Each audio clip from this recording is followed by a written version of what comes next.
4 junior চিকিৎসককে জেরার পরই ফের সঞ্জয়কে জেরা করতে প্রেসিডেন্সিতে সিবিআই। আরজি করে ডাক্তারি ছাত্রী খুনের ঘটনায় ধৃত সঞ্জয় রায়কে জেরা করতে বুধবার বিকেলে ফের প্রেসিডেন্সি সংশোধনাগারে গেল সিবিআই। এদিন সন্ধ্যের মুখে সিবিআইয়ের একটি দল সংশোধনাগারে যান। সূত্রের খবর, ডাক্তারি ছাত্রী খুনের তদন্তে এদিন দুপুরে আরজি করের 4 জুনিয়র চিকিৎসককে তলব করেছিল সিবিআই। বেলা 12:30 থেকে 4:30 পর্যন্ত তাঁদেরকে জেরা করেন তদন্তকারীরা। এরপরই সিবিআইয়ের একটি দল বিকেলে প্রেসিডেন্সি সংশোধনাগারে পৌঁছন। সূত্রের খবর, ওই 4 জুনিয়র চিকিৎসকের কাছ থেকে পাওয়া তথ্যের সূত্র ধরেই ফের সঞ্জয়কে জেরা করছেন তদন্তকারীরা। মূলত কী উদ্দেশ্যে এই অপরাধ, সঞ্জয়ের সঙ্গে আর কে কে জড়িত সেটাই জানার চেষ্টা করছেন তদন্তকারীরা। সিবিআই সূত্রের দাবি, আরজি কর কাণ্ডের মূল অভিযুক্ত civic volunteer Sanjay Roy polygraph টেস্টে তার অপরাধ কবুল করেছে।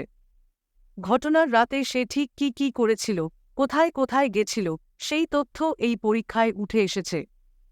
এমনকি এ ব্যাপারে সিবিআই তরফে আদালতেও রিপোর্ট পেশ করেছে কেন্দ্রীয় তদন্তকারী সংস্থা। সিসিটিভি ফুটেজ এবং ছেঁড়া ব্লুটুথ হেডফোনের সূত্র ধরেই প্রথমে সঞ্জয়কে গ্রেপ্তার করেছিল পুলিশ। ওদিকে সিবিআই তদন্ত থেকে জানা গেছে, ঘটনার আগের দিন নির্যাতিতার ওপর নজর রেখেছিল সে। হাসপাতালের করিডোরের সিসি ক্যামেরায় এই ছবি ধরা পড়েছে।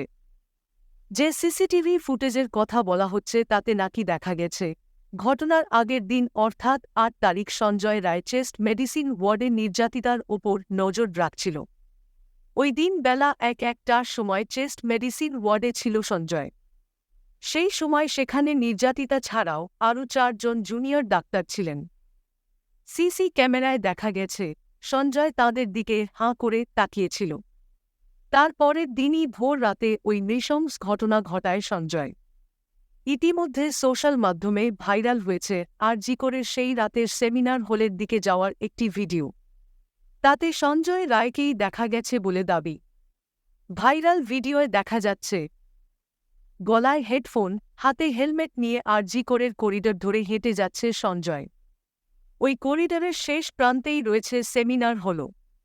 গত 9 অগস্ট ভোরে ওই সেমিনার হল থেকেই ডাক্তারি ছাত্রীর রক্তাক্ত দেহ উদ্ধার হয়েছিল।